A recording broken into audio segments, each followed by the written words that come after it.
Putain, ce beau gosse! Bon, salut les petits bichons, j'espère que tout va bien. C'est Laurent Jacquet pour Laurent Jacquet Vidéo Show ou LJVS, comme tu veux. Bref, je te fais une petite... Attends, parce que là, si déjà je commence à me casser la margoule, ça va pas aller. Je te fais une petite vidéo... Ouais, tiens, ça peut être un tuto placo, enduit, ce que tu veux. Sans aucune prétention, parce que tu me connais maintenant, moi je suis un artisan, comme on dit, généraliste. Hein. Donc c'est-à-dire que je n'ai pas... Je vais te montrer un truc que j'aime bien là. Attends, je regarde, j'ai une petite mèche. Ouais, on s'en fout. Putain, faut que j'aille chez le coiffeur. Bref, on s'en fout. Donc oui, petite vidéo sans prétention, cool, etc. Parce que, bon, moi je suis pas un champion du monde des enduits, de la déco, mais bon, j'en fais depuis... et bon, je me débrouille pas trop mal, donc voilà. Mais après, s'il y a des collègues plus professionnels que moi là-dessus, je les empêche pas de me laisser un petit commentaire d'encouragement, ou alors à me dire, bah tiens, Lolo, là c'est bien ce que tu as fait, par contre, machin, bon bref, tu vois ce que je veux dire, comme d'hab. Ok, donc pour tous les autres petits bichons, et puis pour tous les petits bichons d'ailleurs, je te fais une petite vidéo, parce que tu vois, attends, petit café. Il est chaud. Quelle heure est-il, Madame Persil? Oh, cette blague de merde. Putain, il fait beau, le printemps arrive. Bon, c'est 16h. Alors, je te fais une petite vidéo parce que tu vois, je suis en train de rénover cette magnifique petite maison. Et donc là, on est dans une chambre. Donc là, ça va être une chambre. Donc j'ai tout monté, hein, les cloisons, j'ai tout fait de A à Z. Cette baraque, je l'ai toute refait de A à Z. Un jour, je te ferai faire le tour. Là, en bas, il y avait un plancher sur solive. On a tout défoncé, j'ai rentré une mini pelle dans la baraque. Enfin bref, on a tout refait. Donc là, voilà, je suis en train de faire une piole, même suite parentale, puisque là-bas, allez, je te fais faire un mini tour. Là-bas, si tu veux, donc là, ça c'est la chambre. Attends, on rentre. Donc tu vois, bon là la chambre, hein, tu vois ce que je veux dire, fenêtre, magnifique fenêtre en bois, hein, qu'on va peindre, etc. Petite parenthèse parce que j'entends d'ici, tu sais, tous les constructeurs de maintenant, mais c'est très bien. Ah mais t'as mis du bois, tu vas te faire chier avec le bois, pourquoi tu mets pas du PVC ou de l'alu? Là, je t'explique deux choses. D'abord, j'ai rien contre le PVC et l'alu, mais ici, c'est dans des patrimoines de maisons historiques, etc. Donc d'abord, on pouvait pas foutre n'importe quoi. Ensuite, là, ça va avec le style de la maison. Là, c'est une maison, etc., qui exigeait d'avoir, t'as vu, ce qu'on appelle les petits bois, tu sais, croisillonnés un petit peu, comme à l'ancienne. Et ensuite, ça m'a toujours fait marrer, tu sais, les mecs qui me disent « Ah, mais moi, je mets du PVC ou de l'alu. » Encore une fois, par contre, j'ai rien contre ceux qui en mettent. Hein. Chacun fait comme il veut, il en faut pour tout le monde. Et puis, j'en ai déjà eu mis plein de fois. Mais là, les fenêtres qu'on a démontées, qu'on a remplacées, elles avaient 100 ans. D'accord? 100 ans, ça veut dire que les anciennes fenêtres en bois, et elles fermaient au millimètre, avec deux doigts on les prenait, crac, on fermait au millimètre. On les a changées parce qu'elles étaient pas... Enfin voilà, c'était quand même des paniers percés, elles étaient aux normes d'il y a 100 ans, mais elles avaient 100 ans, elles avaient peut-être été peintes une ou deux fois. 100 ans! 100 ans. Des fenêtres bois, 100 ans. D'accord? Mais bon, là, c'était pas du brico-bourrico, on est bien d'accord. C'était un petit menuisier ébéniste, mais il y en a encore plein, vous pouvez encore faire des bonnes fenêtres. Bref, là, les fenêtres, 100 ans. Donc, et c'était du bois. Moi, je pose une question. Est-ce que toutes les fenêtres des baraques en PVC, en alu, dans 100 ans, elles seront où? Voilà. J'ouvre le débat. Hein. Bon, sinon, parce que c'était pas le sujet, les fenêtres, mais bon, je suis copain avec tout le monde. Hein, même si tu as des fenêtres en PVC, je te kiffe quand même. Donc bon, tu vois, bon, la baraque, 3 mètres de hauteur sous plafond, etc. Je sais pas si tu te rappelles cette pièce, c'est là où on a tourné avec Martin la vidéo des échasses. Alors, donc là, hop, on rentre, tu vois, il va y avoir une douche. Donc là, il va y avoir un lavabo. Donc là, il va y avoir une porte. Hein, là, il va y avoir un lavabo, machin. Tu verras, on fera ça ensemble. Tu vois, on a commencé à faire les nourrices, etc. Là, pareil, les plafonds. Alors après, je te ferai voir. On va fabriquer un système pour mettre un ruban LED tout le tour, un truc qui déchire grave. Là, pareil. Là, ça va être une douche. Donc une grande douche à l'italienne. Pareil, enfin toute carrelée avec peut-être de la feuille de pierre, du travertin, on verra, machin, pareil avec un plafond à LED. Là, c'est le dressing de madame. Voilà, donc côté, j'allais dire homme-femme, mais en réalité ce sera sûrement femme-femme, et puis moi mes fringues elles seront dans ma table de chevet, hein. Bref, donc bon tu vois, je t'explique tout ça, tiens là-haut, là-haut il va y avoir tous les trucs d'éclairage à LED, ah ouais là-haut il y a une nourrice chauffage aussi, donc tu vois là, il va y avoir une grosse nourrice de fou, et t'as vu, là par contre j'ai redescendu dans le dressing. J'ai pas foutu le plafond à 3 mètres parce que ça sert à rien. Bon, c'est pas ce que je voulais te montrer, mais comme ça tu connais un petit peu le contexte. Donc bon, en fait, je te fais cette petite vidéo parce que tu vois, je suis en train de faire les enduits, les joints, les machins. Et donc oui, on peut dire que c'est comme un petit tuto placo enduit.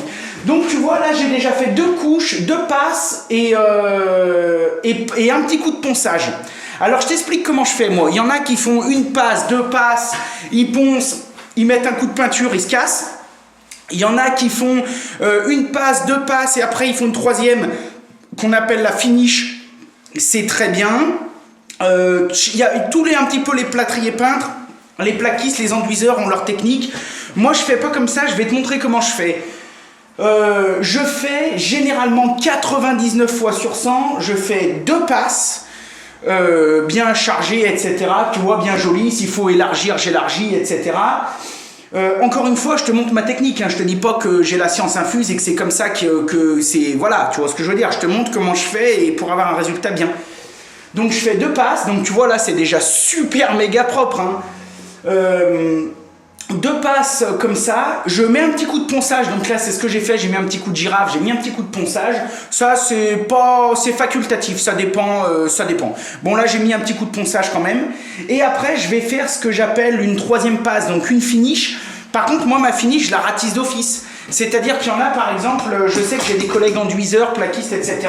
Ils vont faire, tu vois par exemple, ils vont faire une finish là, ça c'est une bande pour cacher les vis, tu vois, ils vont faire une finish, ils vont réélargir comme ça, etc. Moi je la ratisse. C'est-à-dire que je blinde d'enduit de partout, je passe un coup de spatule, j'essaie de la faire bien lisse. Et après je ponce. Et là généralement c'est nickel. Et ce que je fais après, parce que bon j'ai peut-être un peu un grain mais bon c'est pas grave, ce que je fais après c'est qu'une fois que ça c'est fait, je passe une couche d'impression, donc couche de peinture blanche d'impression professionnelle, et une fois que j'en suis là je regarde le résultat.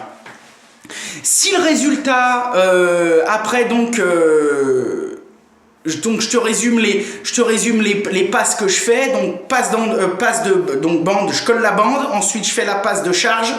Ensuite, je fais la finish, mais moi je ratisse. Je ponce, je mets une couche de blanc, impression. Et si l'impression, ce que j'appelle est correcte, c'est-à-dire que si quand j'approche une lampe, c'est pas trop dégueu, machin, que ça me convient, etc. Je laisse comme ça et après, crac, je passe à la déco. Enfin, la déco, une peinture, un papier peint, ce que vous voulez. Si des fois, je me dis, bon, j'ai l'impression que je vais mal dormir, à ce moment-là, ce que je fais, c'est que je re-ratisse à l'ultra fin. Je vous ai déjà montré, j'ai déjà fait des vidéos, souvent quand je fais les plafonds. Je re-ratisse, mais après avec la lampe rasante. Pardon, putain, j'ai un petit postillon qui avait... Je re-ratisse donc à la lampe rasante, et là, par contre, même des fois, je teinte un peu l'enduit, ou je teinte le... Bref, je re-ratisse tout, et après, je ponce et je repeins. Et là par contre c'est une vitre de chez Vitre. Mais bon ça, voilà, je le fais pas souvent. Et donc en fait ce que je voulais te montrer, parce que bon jusque là tu vas dire ouais putain l'autre ça fait 8 minutes, 10 minutes qu'il cause, et puis en fait il nous a encore rien dit, il commence à faire chier. Donc en fait, qu'est-ce que je voulais te montrer, parce que jusqu'à présent il n'y a rien d'extraordinaire. Ce que je voulais te montrer c'est que 9 fois sur 10 quand je filme chez des clients, etc. Ou sur des chantiers, et je suis dans des tout petits espaces, dans des espaces de salle de bain. Donc je fais ça avec mes lames, etc., avec mes spatules. J'ai une autre technique quand je suis dans des plus grands volumes, par exemple là c'est un gros chantier, quand je suis dans des chantiers plus grands où j'ai des salons, des salles à manger, des chambres, etc. J'ai une autre technique, je balance ça avec un pistolet. Alors moi j'ai pas les airless, vous savez ça existe les grosses pompes airless qui débarroulent directement, peut-être qu'un jour j'aurai ça, bon pour l'instant j'ai pas ça. Par contre pour l'instant j'ai un truc intermédiaire que je trouve assez cool et que je voulais vous montrer, c'est ça. Donc en gros c'est un pétard à crépir, enfin à crépir. Moi, pour crépir, j'utilise un sablon. Donc, j'utilise le même compresseur, mais j'utilise un sablon qui vraiment peut me balancer du gros, de la grosse granulométrie, de la chaux, etc. Ça, c'est plus un pistolet que j'utilise pour balancer mes enduits de finition ou enduits gouttelettes ou quoi que ce soit. Donc, en gros, tu vois, il y a une grosse cuve. Bon, là, c'est un truc professionnel. Hein. Toi, tu dois pouvoir trouver ça chez les bricots, peut-être un peu moins élaboré, mais bon, à mon avis, sans problème. Donc, tu vois, c'est une grosse cuve en plastique. Tu balances de l'enduit dedans, donc tu fais un enduit assez liquide, tu le balances dedans, et après ça tombe ici, là il y a plein de réglages, tu vois, tu aurais ton... Bon, moi j'ai un compresseur balèze qui pousse au cul, à mon avis si t'as un petit machin à la con, fais peut-être des essais. Mais bon, tout ça pour dire, donc tu balances l'air, mais bon, moi je pense que ça marche quand même, hein, parce que c'est le sablon, il faut de la patate, mais bon, ça, à mon avis, peut-être même avec un petit compresseur, ça marche. Après, tu choisis ici, tu vois, il y a plein de buses, des petits, des grands, des machins, des... Bon, il y a plein, d'ailleurs, là, je pense que je balançais un peu trop gros, donc je vais... Enfin voilà, il y a plein de trucs, c'est toi, tu vois, tu fais tourner le machin, là, et puis tu mets le trou qui correspond. Attends, ah bah oui. Voilà, donc tu mets le trou qui correspond, faut pas trop en mettre non plus, ça sert à rien. Voilà, tu mets le machin qui correspond, que toi tu penses être pas mal. T'essayes, hein, t'es pas bête. Et voilà, et alors l'avantage, ça c'est la rapidité, c'est-à-dire, bon là on va pas le faire, mais parce que je vais te montrer peut-être pour faire un mur, mais c'est-à-dire que je pars d'en bas et... Hop, je vais vraiment en haut et après avec ma lame, tu sais les lames Parfailist, je t'ai déjà montré tout ça là. Ça c'est du matos de pro, mais bon il y a plein de marques, t'es pas obligé de prendre ça. Bah, tu vois, tu prends des trucs comme ça là, et après ça c'est extraordinaire, et après tu viens lisser ton bordel, etc. Alors là, celle-ci, vu que c'est ma passe de finish, je le fais quand même avec de l'enduit à bande à joint. Je pourrais faire ça avec autre chose. Si c'était en rénovation, par exemple, je pourrais balancer un Prestonet Air, etc. ou un Bagarre, etc. Là, je le fais vraiment avec de l'enduit que je ferai mes bandes, hein, ou que je ferai ma troisième passe. Je le fais avec cet enduit. Par contre, je le fais avec cet enduit, mais vachement liquide. Enfin, liquide, c'est pas de la flotte, mais tu vois, il est... Tu vois, d'ailleurs, il faut que je me mène le cul parce que moi, tu vois, à chaque fois je discute et puis mon machin il est niqué, mais tu vois, je veux dire, il est vachement fluide, quoi. Il est pas pâteux. Donc, je vais te montrer comment faire, enfin, comment ça se passe, et puis tu te feras ton idée. Moi, personnellement, depuis que j'utilise, c'est-à-dire que j'y trouve ni bien, ni pas bien, ni quoi que ce soit. Je pense que le mieux, bon, moi je suis tout seul la plupart du temps, mais je pense que le mieux c'est de faire ça à 2 ou à 3. Tu en as vraiment un qui embouse, qui s'occupe de nettoyer un petit peu, qui charge un peu l'enduit, et après les autres qui lissent, un qui lisse grossièrement et un éventuellement qui fignole un peu, parce que moi malgré tout c'est long, hein, parce que je balance le produit, après je peux pas faire 4 murs d'un coup, parce qu'après sinon ça sèche, j'ai pas commencé à délisser, mais bon, d'un point de vue application du produit, c'est vrai que c'est facile, c'est pratique, moi j'y trouve que ça va pas mal, hein, ça va bien. Hein. Donc voilà, je vais te faire voir et puis tu te feras ton idée.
Là, alors tu vois, ça c'est l'avantage, c'est que ça va putain de méga vite, quoi. Et c'est pas mal, tu vois, c'est idéalement réparti. Tu sais, c'est avec cet appareil qu'on balance les enduits à gouttelettes, là. Ça a autre chose. Donc bon, là, ça va pas mal. Faut pas trop en mettre, des fois j'en mets souvent, j'en mets même trop. Là, rappelle-toi que normalement, c'est comme la finish. Hein. Donc c'est pas encore un ratissage d'ultra finition, mais c'est...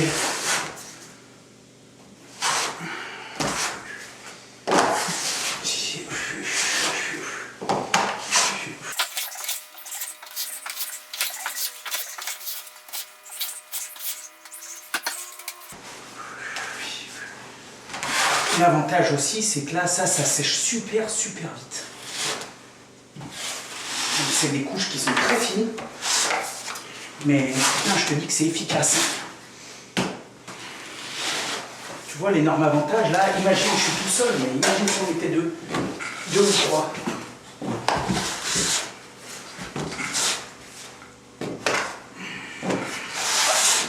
Là, ça va très bien.